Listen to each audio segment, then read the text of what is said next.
오늘 함께 나눌 말씀은 마태복음 17장 22절부터 27절까지 말씀입니다. 마태복음 17장 22절에서 27절까지 말씀 같이 읽겠습니다. 갈릴리에 모일 때에 예수께서 제자들에게 이르시되 인자가 장차 사람들의 손에 넘겨져 죽임을 당하고 제3일에 살아나리라 하시니 제자들이 매우 근심하더라. 가버나움에 이르니 반세겔 받는 자들이 베드로에게 나와 이르되 너의 선생은 반세겔을 내지 아니하느냐?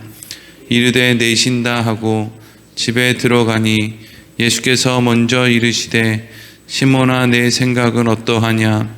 세상 임금들이 누구에게 관세와 국세를 받느냐? 자기 아들에게냐 타인에게냐? 베드로가 이르되 타인에게니이다. 예수께서 이르시되 그렇다면 아들들은 세를 면하리라. 그러나 우리가 그들이 실족하지 않게 하기 위하여 내가 바다에 가서 낚시를 던져 먼저 오르는 고기를 가져 입을 열면 돈 1세겔을 얻을 것이니 가져다가 나와 너를 위하여 주라 하시니라. 아멘. 오늘은 나와 너를 위하여 주라 하는 제목으로 말씀을 나누도록 하겠습니다. 가이사라 빌립보 지방에서 베드로가 자기의 생각이 아니라 하나님의 도우심 가운데 주는 그리스도시고 살아계신 하나님의 아들입니다 라고 고백하신 이후에 오늘 본문까지 예수님께서는 2번 십자가와 부활에 대해서 말씀을 하셨습니다. 마태복음을 기록한 마태는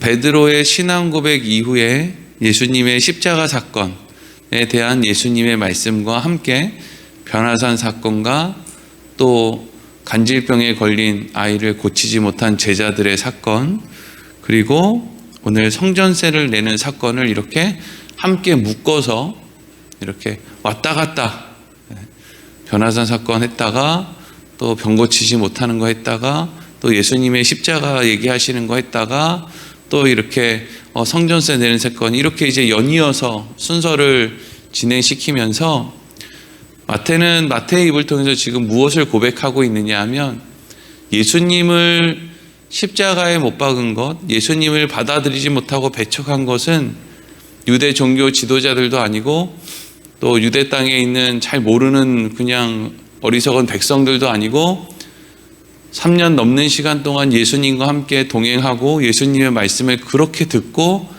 기적을 수도 없이 경험하고 오병이어의 기적에서 예수님이 먹여주시는 음식을 먹고 최후의 만찬 때 예수님의 말씀을 들었던 우리가, 제자들이 예수님이 십자가와 부활을 이야기하심에도 불구하고 그걸 받아들이지 못하고 결국 우리가 예수를 죽였습니다. 이 이야기를 하고 싶은 겁니다. 우리가 예수님을 그렇게 쫓아다녀도 유대 종교 지도자들과 우리는 그 속내가 조금도 다르지 않았습니다. 그 사람들은 권력이 있어서 그런 모양으로 드러난 것이고 우리는 권력이 없기 때문에 이런 모습으로 드러난 것뿐이지 우리가 다른 것이 하나도 없습니다. 이것을 지금 마태는 이야기하고 싶은 겁니다.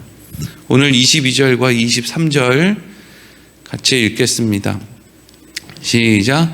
갈릴리에 모일 때에 예수께서 제자들에게 이르시되 인자가 장차 사람들의 손에 넘겨져 죽임을 당하고 제3일에 살아나리라 하시니 제자들이 매우 근심하더라. 아멘. 예수님이 또 갈릴리 지역에 오셨을 때 가이사라 빌립보 지방에서 하신 것처럼 예수님께서 죽을 거다, 그리고 3일 만에 살아날 거다라고 하는 말씀을 하셨죠. 근데 제자들이 이 말씀을 듣고 매우 근심했다라고 되어 있죠. 매우 근심했다. 앞에서도 근심을 했는데 그 이야기를 들은 이전에도 근심을 했는데 지금 또 그 얘기를 하니까 더 크게 근심했다라고 기록되어 있습니다. 제자들이 왜 근심을 했을까요?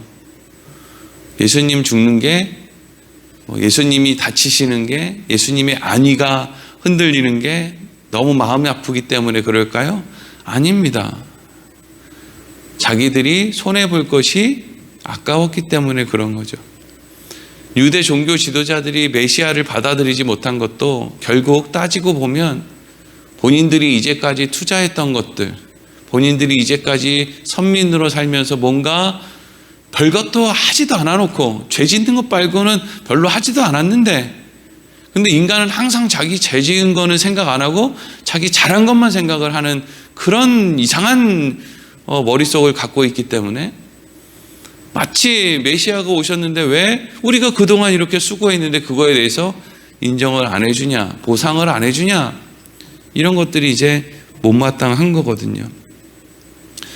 여러분, 우리가 사극이나 뭐 이런 TV나 영화를 보면은요, 한 왕을 지키기 위해서 그 주위의 호위무사들이 목숨을 버리면서까지 그 왕을 지키기 위해서 애쓰는 그런 장면을 간간히 봅니다. 아니면 무슨 뭐 대통령이 어디서 저격을 당하는데 경호원이 자기 몸을 날려서 총알을 막 막아내고 이런 장면을 가끔씩 봐요. 전혀 일어나지 않을 일인데 영화니까 일어난다라고 생각하지 않습니다.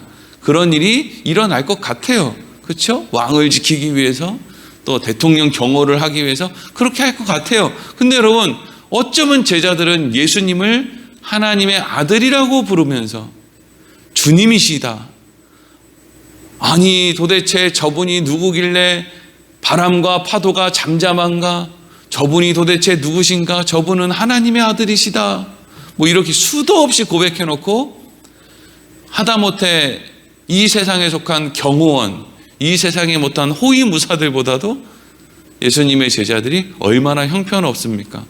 예수님 붙잡히실 때 한 명도.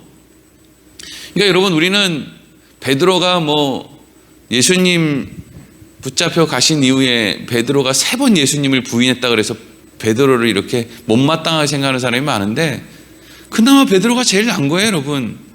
다른 사람들은 다 어떻게 했어요? 다 도망갔잖아요. 뭘 물어볼 수 없을 정도로 멀리 도망간 거예요. 베드로는요. 그래도 예수님 걱정에 대해서 어디까지 쫓아가다가 누가 이제 한 여인이 막 질문하고 이러니까 거기서 이제 3번 부인하고 한 거지, 사실 다른 제자들은 베드로에 비하면 사실 더 형편없는 거죠. 그러니까 예수님을 3번 부인하고 저주하고 맹세한 베드로보다 더 실력 없는 제자들, 그러니까 모든 사람들이 다 예수님을 부인하고 배척하고 저주하고 맹세한 것이 그 베드로를 통해서 다른 사람들까지 다 드러나는 것이죠. 그러니까 예수님이 십자가를 이야기할 때마다 제자들이 매우 근심했다라는 것은 결국, 예수님 죽으면 안 되는데, 내 소원 이루어 주시고 죽어야 되는데 라고 하는 생각이 제자들 안에 가득했기 때문이지, 예수님이 뭘 보여주고 말씀을 들려주고 뭐 함께 동거동락한다고 해서 인간의 껍데기가 변하지 않더라. 인간의 속이 변하지 않더라.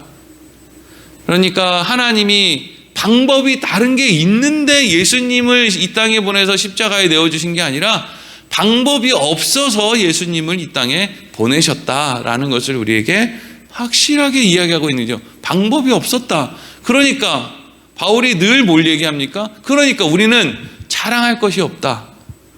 우리는 자랑할 것이 없다. 우리는 다 예수님이 필요했고 예수님을 잡아먹어야 우리가 사는 연약한 존재다. 자랑할 게 없다. 우리 집안에 이런 이상한 사람이 있어요, 목사님. 제 친구 중에 이런 사람이 있고 우리 교인 중에 이런 사람이 있어요, 목사님. 그런 이야기의 끝은 뭐예요? 근데 나는 안 그런데 저 사람은 그래요? 이런 얘기잖아요. 그래서 그런 얘기를 한다고요.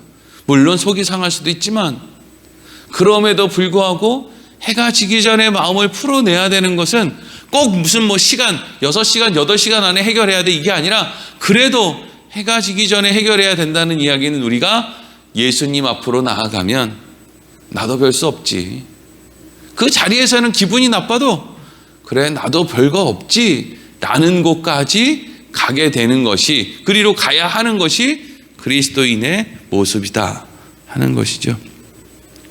그리고 이제 이어지는 24절 말씀부터는 성전세를 내는 문제에 대해서 지금 예수님과 베드로의 어떤 대화, 어떤 사건이 이어지고 있습니다. 24절 같이 읽겠습니다. 시작. 가버나움에 이르니 반세계 받는 자들이 베드로에게 나와 이르되 너의 선생은 반세계를 내지 아니하느냐. 아멘. 예수님하고 제자들이 가버나움에 도착했는데, 특히 예수님하고 베드로하고 함께 있을 때 예수님은 어떤 집에 있었고, 그리고 베드로는 그 집 근처에 어디 이렇게 다녀오는데, 가버나움 어떤 지역에 성전세를 받는 사람들이 베드로에게 이렇게 묻는 거예요. 야, 너의 스승은, 너의 선생은 그렇게 대단한 사람이고 그렇게 잘난 사람이고 뭐 스스로 메시아라고 하고 뭐 스스로 사람들을 뭐 고친다고 하고 뭐 최고의 선생이라고 선지자라고 하고 하는데 성전세 안 내냐? 이런 거예요. 성전세. 여기서 성전세는 뭘 의미하냐면, 당시에 유대인들 가운데 그 예루살렘 성전을 위해서 그것을 보수하고 또 그것을 증축하고 뭐 관리하고 하는데 필요한 돈을 이제 유대인들 가운데 이제 사람들이 돈을 거두어서 그 일을 하는데 썼단 말이죠. 근데 이 당시는 무슨 뭐 유대인들이 자치적인 어떤 권한을 행사할 수 있는 게 아니니까 로마에 세금을 내는 건 법이지만 성전을 고치기 위해, 수리하기 위해 내는 그런 성전세는 사실 법으로 정해진 게 아니라 자발적으로 참여하는 거거든요. 근데 자발적으로 내라고 하면 사람들이 잘 냅니까? 안 낸단 말이죠. 그러니까 이제 종교 지도자들이 어떤 식으로 분위기를 몰고 갔냐 하면, 저거 성전세도 안 내는 놈은 저거 하나님 사랑하지 않는 놈이야. 우리 유대교를 좋아하지 않는 사람이야 라는 식으로. 그리고 성전세를 많이 내면 막 와 훌륭하다고 이렇게 막 칭송해주고 막 이제 이런 분위기가 있는 거예요. 근데 예수님이 사람들에게 막 칭찬받고 막 랍비로 선생으로 막 이렇게 인정을 받는데, 그것에 대해서 예수님의 제자인 베드로가 지나가는 걸 보고 성전세 걷는 사람이, 야, 니네 스승 그렇게 대단한데 그렇게 대단한 사람이 성전세도 하나 안 내냐? 라고 이제 이야기를 한 거예요. 성전세는 기본적으로 정해진 것은 성인 남성이 반세겔 정도의 돈을 내는 거예요. 그러니까 예수님하고 베드로는 둘이 합치면 한 세겔 정도, 반세겔에서 한 세겔 정도의 돈을 이제 성전세로 내면 되는 건데, 중요한 것은 여기서 뭐 성전세를 내느냐 안 내느냐가 중요한 게 아니라, 주는 그리스도시요 살아계신 하나님의 아들입니다라는 고백을 누가 했냐고요? 베드로가 했어요. 베드로가 예수님을 살아계신 하나님의 아들이라고 고백을 했단 말이죠. 근데 성전세 걷는 사람이, 야, 너네 선생님은 성전세 안 내냐? 라고 이야기했을 때 베드로가 예수님에게 묻지도 않고 25절, 26절에 뭐라고 합니까? 같이 읽어보겠습니다. 시작. 이르되 내신다 하고 집에 들어가니 예수께서 먼저 이르시되 시몬아, 내 생각은 어떠하냐? 세상 임금들이 누구에게 관세와 국세를 받느냐? 자기 아들에게냐 타인에게냐? 베드로가 이르되 타인에게니이다. 예수께서 이르시되 그렇다면 아들들은 세를 면하리라. 아멘. 베드로가 성전세 걷는 사람한테 뭐 예수님한테 묻지도 않고, 야, 우리 선생님 낸다 내. 우리 선생님 뭐 그거 성전세도 안 내는 그런 사람인 줄 알아? 우리 예수님 성전세 내시는 그런 분이야. 훌륭한 분이야. 뭐 우리 예수님 불우이웃 돕기도 안 하는 줄 알아? 뭐 이제 이런 식의 생각으로 툭 얘기를 한 거죠. 그리고 나서 이제 예수님 계신 곳에 들어왔는데, 예수님이 베드로가 선생님 우리 성전세 내야 됩니다 이런 말 하기도 전에 예수님이 먼저 베드로에게, 베드로야, 너 세상의 임금이 누구한테 세금을 걷냐? 세상의 임금이 자기 아들한테 세금을 걷냐? 아니면은 백성들에게 세금을 걷냐? 뭐 당연한 이야기죠. 자기 아들한테 세금 걷어서 나라를 운영하는 그런 왕이 어디에 있습니까? 백성들에게 걷는 거죠. 지금 예수님이 하고 싶은 이야기가 뭐예요? 여러분, 성전이라고 하는 것은 하나님의 백성들이 하나님 앞에 나와서 은혜를 구하는 거, 그 일을 하는 곳이 성전이죠. 하나님 우리를 살려주십시오. 우리에겐 방법이 없습니다. 이거 하러 나오는 데가 성전이란 말이죠. 근데 성전에 나온 사람들이 하나님을 향해 그 일을 하면서 뭐라고 하는 격이에요? 근데 하나님 옆에 있는 저 하나님의 아들은 왜 성전세 안 냅니까? 뭐 이런 식의 지금 이야기를 하는 거예요. 당연히 하나님의 아들은 성전세를 낼 필요가 없죠. 왜? 성전이라고 하는 것은 은혜가 필요한 사람들이 하나님 앞에 나가서 은혜를 구하는 곳인데, 하나님의 아들이 무슨 하나님 앞에 은혜를 구하고 거기서 무슨 뭐 성전이 필요하겠습니까? 하나님과 예수님은 하나인데. 그러니까 예수님의 말씀은 나는 성전세를 낼 필요가 없다. 베드로야, 네가 날 뭐라고 고백했어? 네가 주는 그리스도시고 살아계신 하나님의 아들이라고 네 입을 통해서 고백을 했잖아. 근데 네가 그렇게 고백한 걸 너는 벌써 잊어버렸냐? 아니면 내 앞에서는 그렇게 고백해놓고 사람들 앞에서 그런 이야기 하려니까 또 민망하냐? 세금 내라고 하는 사람한테 성전세 내라고 하는 사람, 그래서 성전세를 내면 마치 더 거룩하게 보이는 그 일 앞에서는 아니야, 나 이거 성전세 낼 수 없어. 왠지 알아? 내가 나와 함께 있는 예수님이 하나님의 아들이시기 때문이야. 이 이야기하는 것이 어려운 거냐? 아니면 내가 하나님의 아들이라는 것이 말만 했지 네가 실제로는 믿지 못하고 있는 거냐? 예수님의 제자들이 끊임없이 저분은 과연 누구시길래 저렇게까지 하시는가? 계속 끊임없이 성경에 기록되어서 반복 그렇게 표현되는 이유는요, 제자들이 말은 그렇게 하는데 예수님이 하나님의 아들이라는 것을 예수님이 부활하기 전까지는 못 믿었어요. 못 믿었어요. 여러분, 우리도 기도할 때 하나님 나 어려워요 뭐 이렇게 뭐 그냥 속으로 막 뭘 얘기할 때, 기도할 때, 하나님 말씀을 대할 때 뭐 하나님 살아계시지, 예수님 우리를 위해 죽으셨지, 내가 기도하면 하나님 다 듣고 계시지, 이게 막연하게 그냥 그런 생각이 있기는 하지만 이게 어느 날 진짠가? 진짜 듣고 있나? 진짜 하나님 살아있나? 이거 뭐 우주가 그냥 우연히 생겨가지고 우리가 그냥 원숭이로부터 생겨난 거 아니야? 이거 잘 모르겠네 라고 하는 생각이 있다는 거예요. 우리 안에. 베드로, 예수님의 제자들도 그랬다는 거예요. 그냥 그랬다는 거예요. 그래서 예수님께서 십자가에서 죽으셨다.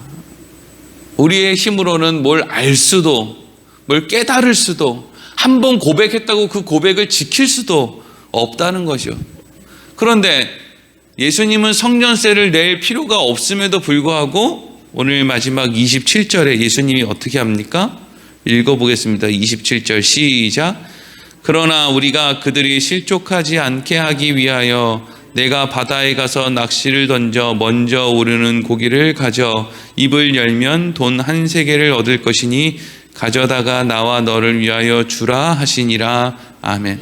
결론이 좀 이상하게 나죠?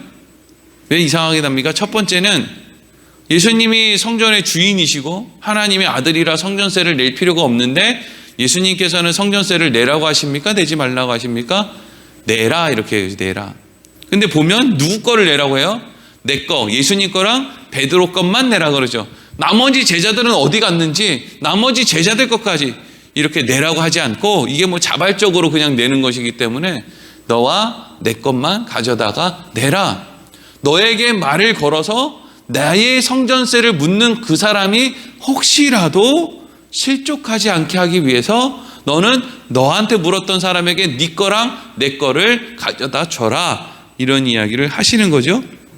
근데 이렇게 성전세를 이제 가져 나는 거 좋아요. 그럼 예수님이 호주머니에서 이제 자, 이거 한 세겔이니까 갖다 줘라 이러면 간단한데, 예수님이 지금 어떻게 하고 있는 거예요? 갑자기 베드로에게 낚싯대 챙겨라 이러죠. 낚싯대 챙겨서 저기 갈릴리 바닷가에 가서 물고기를 하나 잡으면 그 물고기를 잡아서 입을 열면 거기에 동전 한 세겔 동전이 그렇게 크지 않았던 것 같죠? 그 한 세겔 동전이 들어있을 테니까 그걸 빼서 그걸 가지고 성전세를 가져다 줘라. 이렇게 이제 특이한 방법으로 그걸 내라고 한단 말이죠. 그러면 이제 우리는 두 가지를 생각해 봐야죠. 왜 예수님은 성전세를 내라고 하셨나? 실족하지 않게 하기 위해서다. 예수님은 하나님께서 예수님께로 보내주신 사람들을 다 예수님의 십자가를 통해서 완성시켜서 다시 하나님께 내어주는 그런 일을 하기 위해 이 땅에 오신 거예요. 그래서 예수님의 관심은 어떤 사람들에게든지 최선을 다해서 예수님이 알고 있는 천국, 하나님의 말씀, 이거 뭐 병을 고쳐주고 모든 일을 통해서 하나님의 은혜를 받을 사람들을 찾아서 그들을 위해서 모든 걸 다 해주는 게 예수님의 역할이에요. 지금 베드로에게 성전세 안 냈느냐라고 물어보는 그 사람도 예수님은 실족하지 않길 원하는 거예요. 왜냐하면 그 사람도 결국에는 하나님의 은혜 가운데 예수를 믿을 사람일 수도 있기 때문이죠. 베드로가 디모데라고 하는 사람을 데리고 이제 전도를 다니려고 여러 가지 사역을 하려고 할 때 제일 먼저 행했던 것이 뭐였냐 하면 디모데라고 하는 이방 사람에게 할례를 행하는 거였어요. 그러면 바울은 왜 디모데에게 할례를 먼저 행했느냐? 그것을 디모데라고 하는 사람을 받아들이는 사람에게 있어서 저 사람은 할례도 안 받았는데 나 할례 안 받은 사람은 말도 안 들을 거야 라고 하는, 뭔가 해보지도 않고 선입견 때문에 뭔가를 배척하게 만드는 그런 조건을 하지 않도록 하기 위함이라는 것이죠. 그래서 예수님께서는 어쨌든 그 성전세 걷는 사람, 또 그 주위에 있는 어떤 사람들이 그냥 선입견을 가지고 자기들 기준에서 못마땅하게 여겨서 예수님의 말씀을 들어보려고도 하지 않는 그 일을 막기 위해서 일단 성전세를 내라고 하셨단 말이죠. 그러면 그렇게 성전세를 왜 물고기를 통해서 얻느냐? 이것을 통해서 우리가 알 수 있는 것은, 여러분 지금 예수님이 성전세를 내는 것은 손해보는 일이에요. 손해보는 일. 예수님은 성전의 주인이니까 안 내도 되고, 그리고 여러분 이 성전세를 낸다고 해서 이 성전세가 온전히 성전 고치는 데로 쓰이겠습니까? 아니면 당시 종교 지도자들 뱃속 채우는 데 쓰이겠습니까? 뻔한 거 아니에요? 근데 예수님께서는 그냥 그거를 내라고 하신단 말이죠. 왜? 그 과정 속에 있는 어떤 사람들이 실족하지 않기 위해서. 지금 예수님이 성전세 내는 게 종교 지도자들 배를 채워줘라 이런 목적이 아니란 말이죠. 근데 손해보는 걸 뻔히 알면서도 그 일을 하세요. 우리도 살아가면서 손해보는 걸 뻔히 알면서도 어이구 저런 인간 뭐 도와줄 거나 있나? 라는 생각이 드는 때가 있음에도 불구하고 그런 일을 하게 될 때가 있어요. 근데 예수님께서는 그런 일을 하기를 마다하지 말라는 거예요. 하나님이 어떠한 방법으로든 그거 채워주신다는 거죠.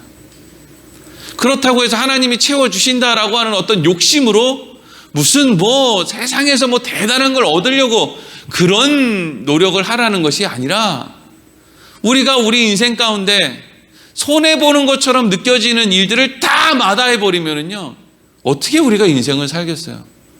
어떻게 우리가 전도라는 걸 하며 어떻게 우리가 그리스도인으로 살 수 있습니까? 이게 손해보는 건가? 이게 손해보지 않는 건가? 이거 고민하다가 평생 시간 다 보낼 거예요. 그렇죠? 그러니까 우리 인생 가운데 그래 내가 조금 손해보더라도 내가 하는 게 옳지, 그러면 이런 부분에 대해서는 하나님께서 나 안 망하게끔 당연히 채워주시는 거지 라고 하는 그런 생각을 가지고 뭐 하라는 거예요?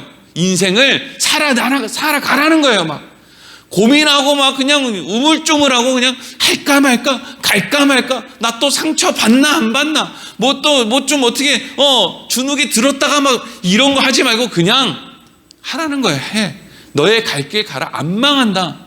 물고기의 입을 열어서라도 내가 그거 채워줄 테니까 그런 고민하지 말고, 망할까 말까 이런 거 고민하지 말고 그냥 그 길 걸어가라는 거예요. 손해봐도 손해 안 본다.